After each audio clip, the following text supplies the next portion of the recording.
तुमच्या बरोबर ते घेऊन तुम्ही विशाळगडाकडे जावा. अजून निम्यातच आपण पोहोचलेलो, अजून निम्मा प्रवास राहिलेला आहे. राजे जात नव्हते.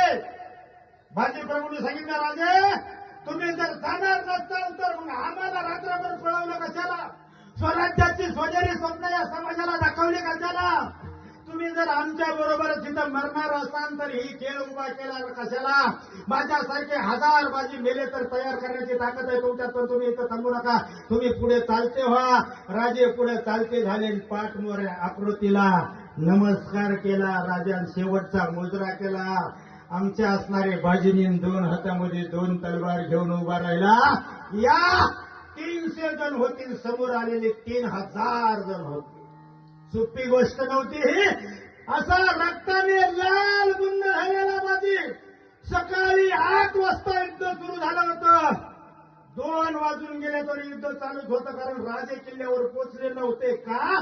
तिथं बी दळवी आणि शिर्के सावंत शिवाजी महाराजांना वेळा देऊन बसले होते. तिथं विशाळगडावर इतकी नालायक माणसं होती आपली काय काय. आणि तिथं शिवाजी महाराजांना युद्ध करावं लागलं 300 मावळ्यानेशी. तिथं 1500 बरोबर राजांनी युद्ध केलं आणि वर चढायला वेळ लागला. तोपर्यंत बाजीच्या अंगावरला एक सुद्धा ठिकाण असं नव्हतं की ज्या ठिकाणावरून रक्त वाहत नव्हतं. एकही बाजीचं अंगाचा एक एवढा कण सुद्धा शिल्लक राहिला नव्हता की जिथं वार झाला नव्हता. सिद्धी मसूदला वाटायचं माणूस आहे का, राक्षस आहे का, भूत आहे? अरे एवढं जर माणसाला मारलं तर आमची माणसं कवाच मेली असती. लढताय कधी जीवन. त्यांनी मरणाला थांबवलं होतं. मरणाला सांगितलं होतं मी तुझ्या बरोबर येणारच आहे यमा, पण माझा राजा किल्ल्यावर पोचेपर्यंत यमा माझ्याकडे आला तर यात्रा तुझी सुद्धा खंडोळी करेल. इतका रागाला पेटलेला माणूस होता. यम सुद्धा गडीवर थांबला. ओ बरं का काळे महाराज, यम सुद्धा गडीवर थांबला. यमाला सांगितलं याद राख, माझ्या तोफेचा आवाज अजून आला नाही. तू जरी पुढे आला तरी या तलवारीच्या धारेखाली वाचणार नाही. काळाला सुद्धा भेडणारी माणसं होती. राजांकडे सोपी गोष्ट नव्हती. लाल बुंद रक्ताचा गोळा उभा राहिला होता. एक सिद्धी मसूदने बाण खाल्ला, आरपार गेला बाजीच्या.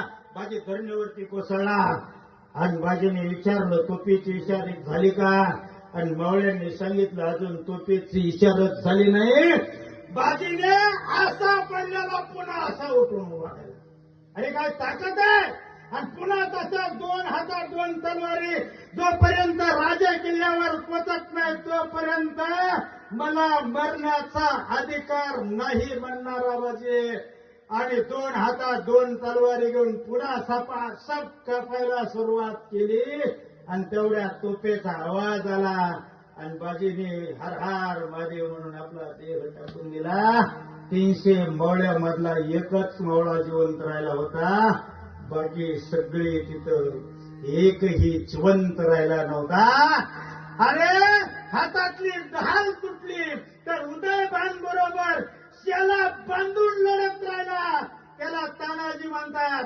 प्रेम उगच नसतं. आणि मी नेहमी सांगतो एकतर प्रेम देवावर करा नाहीतर देशावर करा. प्रेम देवावर आणि देशावर करण्यासाठी आपला अवतार आहे. बोला.